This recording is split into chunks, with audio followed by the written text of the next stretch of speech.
Olá, meus amigos, muito bom dia. Estamos começando mais uma edição do TV Mar News, abrindo a programação da sua TV Mar Canal 25, emissora da organização Arnon de Melo. Hoje, uma quarta-feira, dia 20 de fevereiro de 2019. Você vai saber tudo daqui para frente com a movimentação do nosso departamento de jornalismo, as notícias que ganharam destaque, ganharam repercussão em Maceió, em Alagoas, no Brasil e no mundo nas últimas 24 horas. Você pode acompanhar a programação da TV Mar Canal 25 nesta quarta-feira, como sempre, através do portal gazetaweb.com. De qualquer ponto do planeta, você tem acesso a um amplo conteúdo que a TV Mar Canal 25 coloca à sua inteira disposição. Uma quarta-feira de muito sol na capital alagoana. E você, claro, tem que aproveitar esse ensejo para poder mandar mensagens através do nosso WhatsApp no 981079872. É o WhatsApp da TV Mar Canal 25, contato direto com a produção do programa. E por lá você também pode trazer a sua denúncia. Nós vamos cobrir esse fato para você. As nossas redes sociais disponíveis para que você possa interagir através do Twitter, do Facebook, do Instagram e do YouTube. Mande suas mensagens, dá aquele joinha, o like lá, curte, para poder acompanhar os bastidores de cada programa. Aqui é a TV Mar Canal 25 nesse dinamismo também através das redes sociais. O aplicativo TV Mar também está disponível para todas as plataformas. Baixe para seu smartphone. É gratuito e por lá você acompanha toda a programação da TV Mar Canal 25. Como já falei, uma manhã de sol nesta quarta-feira na capital alagoana. Faz muito sol, né? As imagens do nosso Márcio Andrei. Tempo um pouco nublado, daqui a pouco vamos ter a previsão do tempo com a nossa Paulane Santos, passando o panorama de momento, principalmente está se aproximando aí do final de semana, e aí a galera quer saber como é que vai andar o tempo durante as prévias de carnaval, em sexta, sábado e domingo, não tem pra ninguém, meu Deus do céu. E o TV Mar News tem o apoio de Apvida, você já sabe, credibilidade, prestação de serviços, tudo que o envolve, principalmente aos cuidados com a saúde, você já sabe que a Apvida aqui levantou a bandeira da TV Mar no programa TV Mar News. Nós vamos abrir o programa de hoje, agora 8 da manhã, 31 minutos em Maceió. Vamos direto para as ruas da capital alagoana, trazendo o repórter Fernando Palmeira ao lado do cinematográfico Chico Nogueira, trazendo as primeiras informações. É com vocês, grande abraço, bom dia para os dois.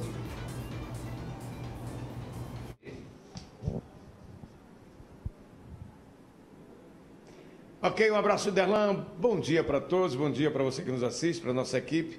Nós estamos, nesse momento, em uma das salas de operações da Defesa Civil Municipal para sabermos como está a situação lá do bairro do Pinheiro. Houve um simulado, vamos fazer um rápido balanço aqui com o Dinário Lemos, que é coordenador da Defesa Civil. E como se não bastasse toda essa apreensão, o drama vivido de famílias que estão deixando o local, ainda aparece uns espíritos malignos, pessoas, infelizmente, sem o mínimo sentido ou sentimento de solidariedade, a usar redes sociais para fake news, mentindo em cima de uma tragédia, pelo menos psicológica. E a gente espera que fique só nisso. Mas vamos saber aqui do Dinário, primeiramente, o que é que representa, que aconselhamento a gente poderia dizer para essas pessoas insensatas para evitarem fake news diante desse drama vivido lá no Pinheiro. Bom dia. Olha, o bairro do Pinheiro, Maceió, está vivendo um momento muito difícil, né? Nós temos um fenômeno aí que não se conhece ainda na história do país. O Serviço Geológico está estudando. Vários especialistas, desde o ano passado, que vem fazendo vários estudos profundos no intuito de dar um norte para solucionar o problema do bairro do Pinheiro. Com relação ao último treinamento, digamos assim, que houve lá a manifestação, a comunidade foi chamada para fazer um simulado de emergência. Como a gente poderia fazer um balanço? Foi positivo para muita gente, inclusive moradores não acharam nada interessante, reclamaram que não houve sirene, não houve aviso de nada lá no simulado. Qual o balanço da Defesa Civil? Bom, o simulado, como ele disse, né, a gente está estudando um fenômeno, não se conhece. Um país desenvolvido, hoje as pessoas convivem com evacuação, com plano, tudo isso é novo para as pessoas. O objetivo do plano era que as pessoas saíssem da área no chamado da Defesa Civil, que as pessoas saíssem e fossem para um lugar seguro. O objetivo foi alcançado, né?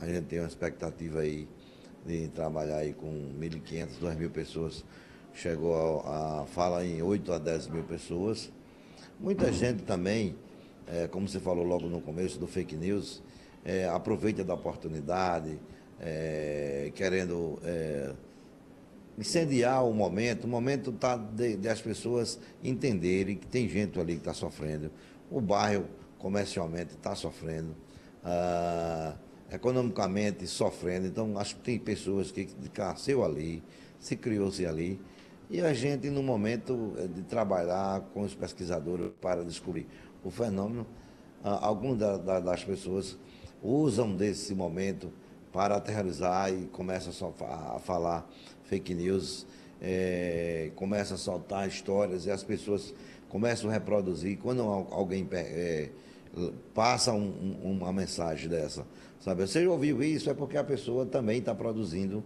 o fake news, né? A gente pede que as pessoas não compreendam, tenham solidariedade com as pessoas do bairro.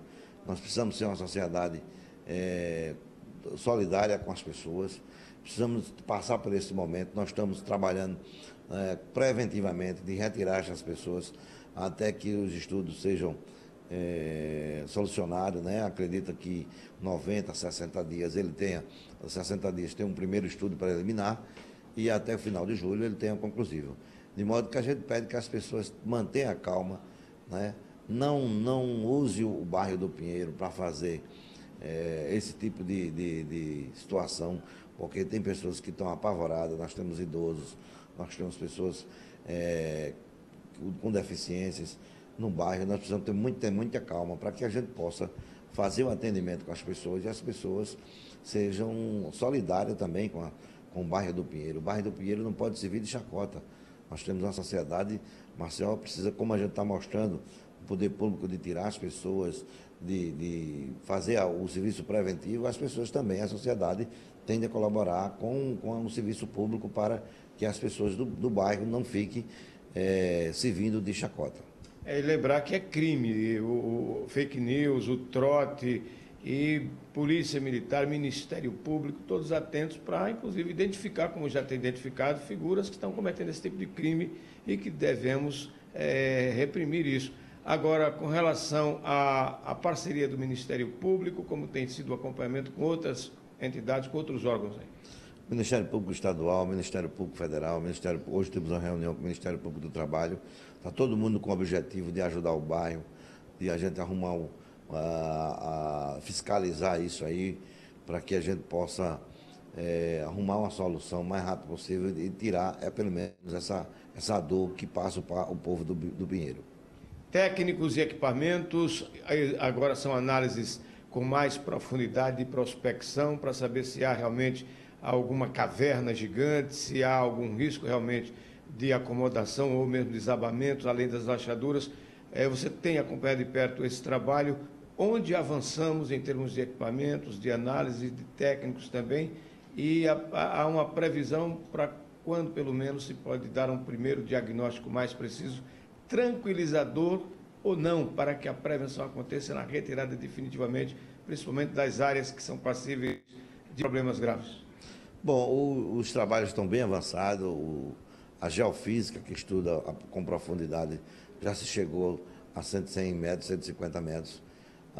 Tem outra geofísica que vai a 1.500 metros, essa semana ela teve de ser interrompida por causa da Eletrobras, não fazer o desligamento de algumas áreas lá.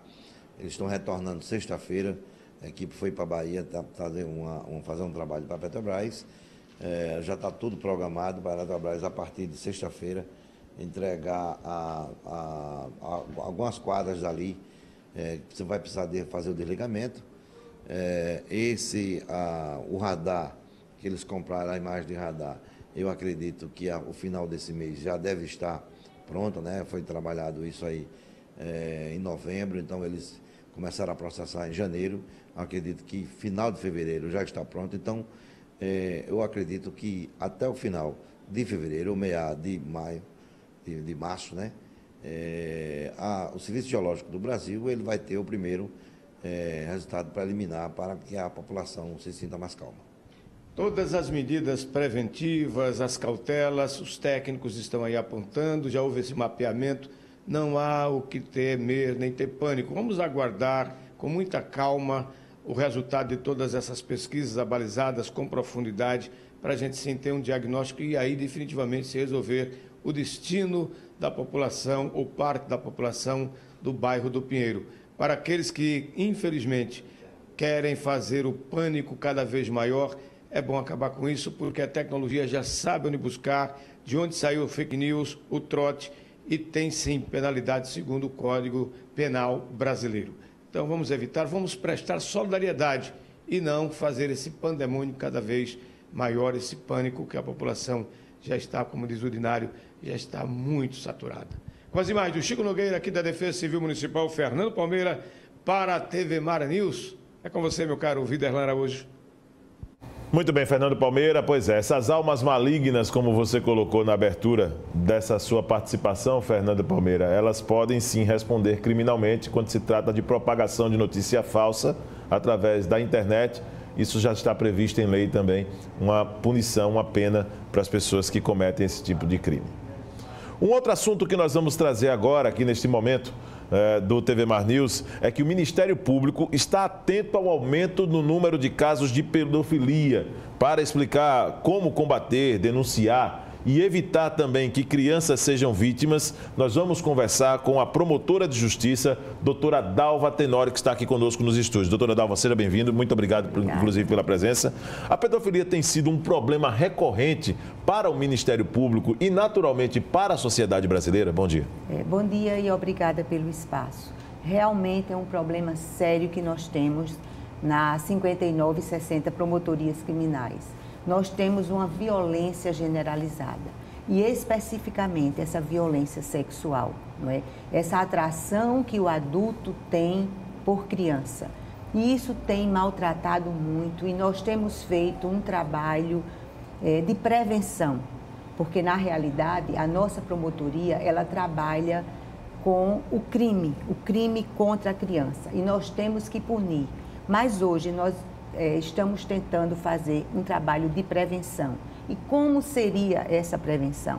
Alertar ao adulto, aquele que cuida da criança, para que ele tenha um olhar vigilante, um olhar cuidadoso com essa criança. Agora, doutora Dalva, nesse número de casos que a senhora tem recebido todos os dias, em casos de pedofilia já confirmados, a maioria dos casos são recorrentes por pessoas de dentro da própria família, é isso, doutora? Por incrível que pareça, 54% a 60% dos casos acontecem dentro de casa, são familiares, irmãos, tios, primos, padrastos e pais biológicos.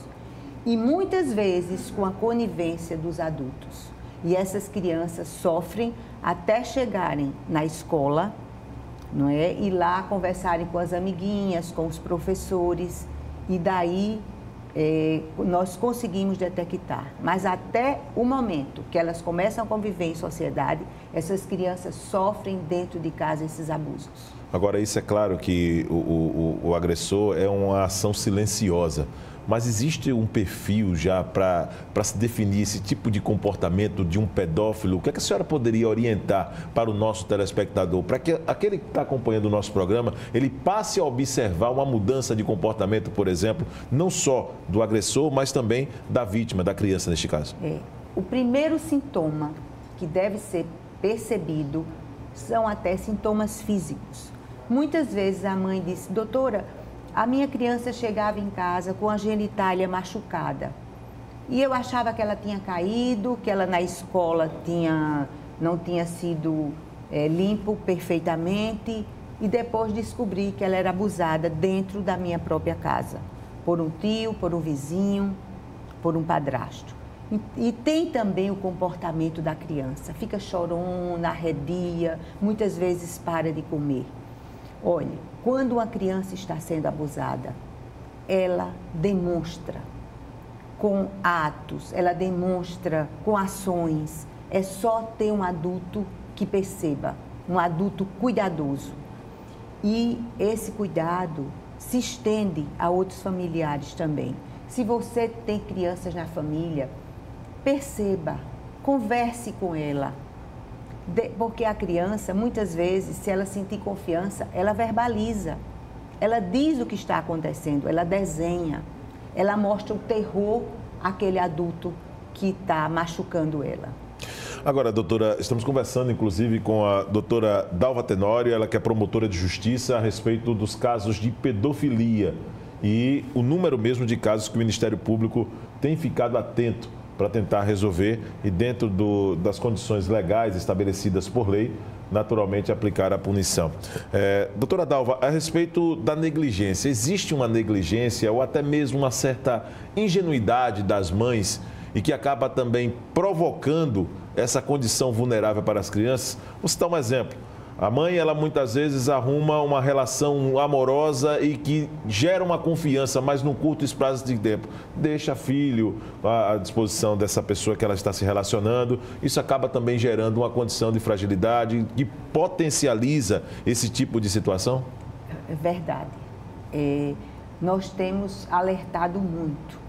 Por exemplo, a mãe começa um relacionamento e aquela pessoa vai morar com a mãe, ela vai trabalhar. Geralmente essa pessoa não tem emprego, não está trabalhando, então não, você fica aí com a minha criança de 2, 3, 4 anos de idade. E aí essa criança passa a sofrer abusos constantes na hora do banho, na hora que a mãe sai. Muitas vezes, além dos abusos sexuais, ela sofre violência física, queimaduras de cigarro, manchas pelo corpo. E quando aquela mãe regressa, a criança é avisada pelo adulto: se você disser alguma coisa, eu bato mais em você. E ela silencia. E a mãe vê aquelas marcas e diz: não, ela caiu, ela se machucou. Uma outra coisa é que o pedófilo, ele não tem um perfil de monstro.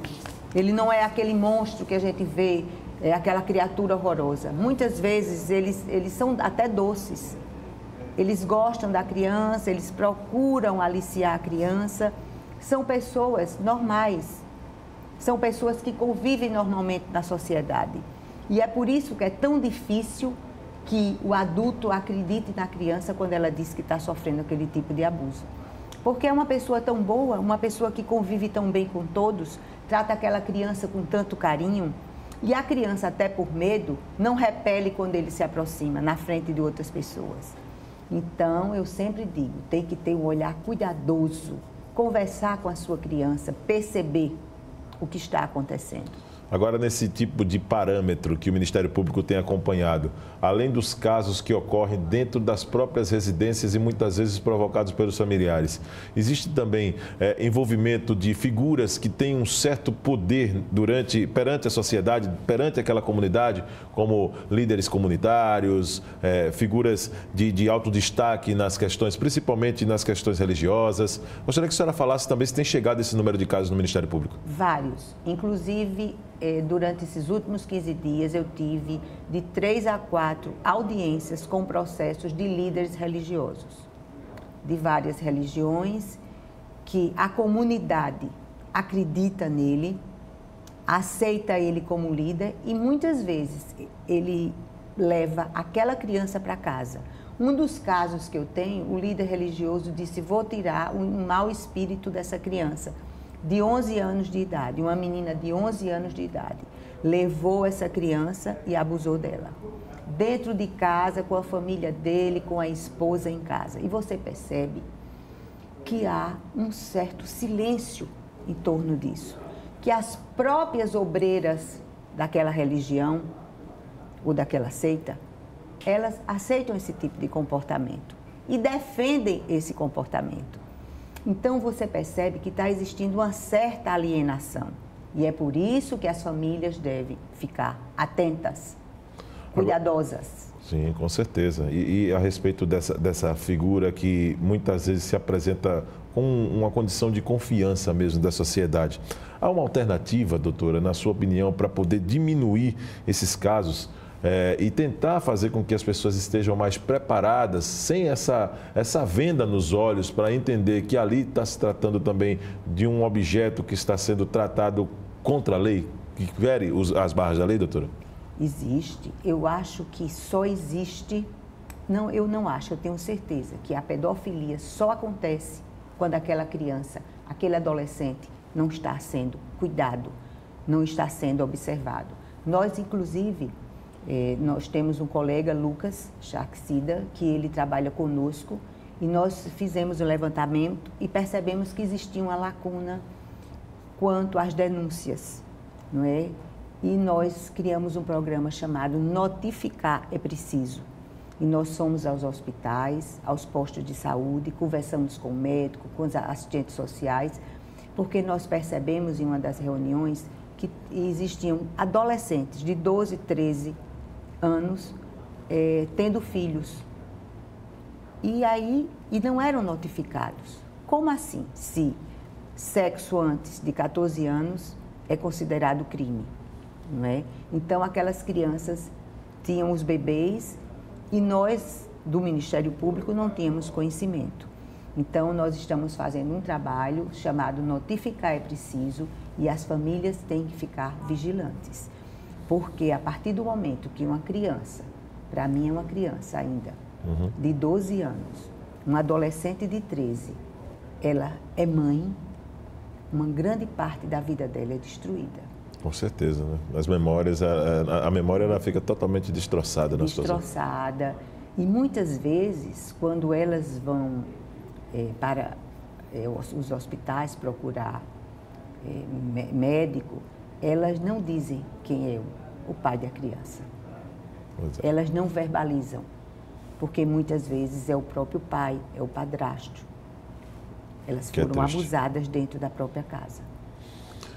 Doutora Dalva, a respeito da situação em termos de ainda diminuir esse número de casos, o aumento de creches, por exemplo, poderia também diminuir o número de casos de pedofilia, mais creches espalhadas, crianças, por exemplo, em tempo integral nessas creches?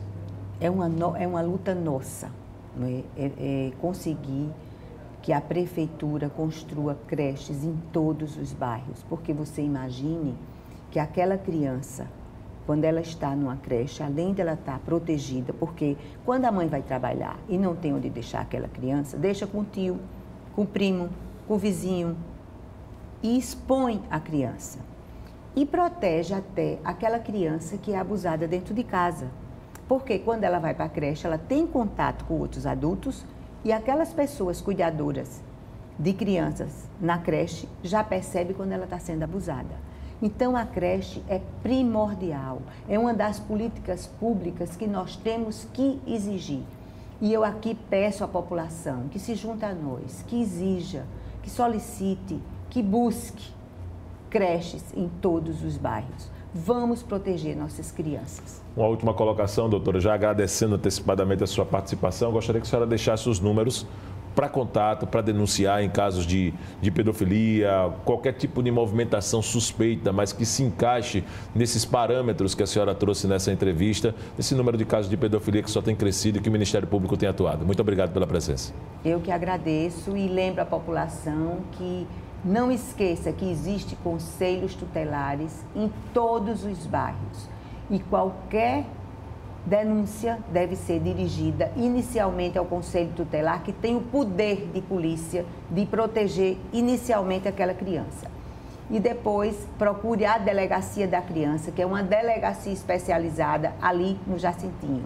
Pode entrar online e fazer a denúncia ao Ministério Público ou nos procurar no Barro Duro, vizinho ao Fórum, nas criminais do Ministério Público. Depois da participação da doutora Dalva Tenório, nós vamos agora a um rápido intervalo. Ela que é promotora de justiça, falando de um tema tão relevante, né? Esse tema, né? Os casos de pedofilia. Todos os dias estamos noticiando, trazendo inclusive a presença, cobrando a participação maior dos pais na formação, na criação dos filhos, mas o número de casos tem realmente chamado muita atenção. Nós vamos a um rápido intervalo, agora em Maceió, 8 da manhã, 53 minutos. Voltamos em instantes com mais notícias nesta sequência do TV Mar News.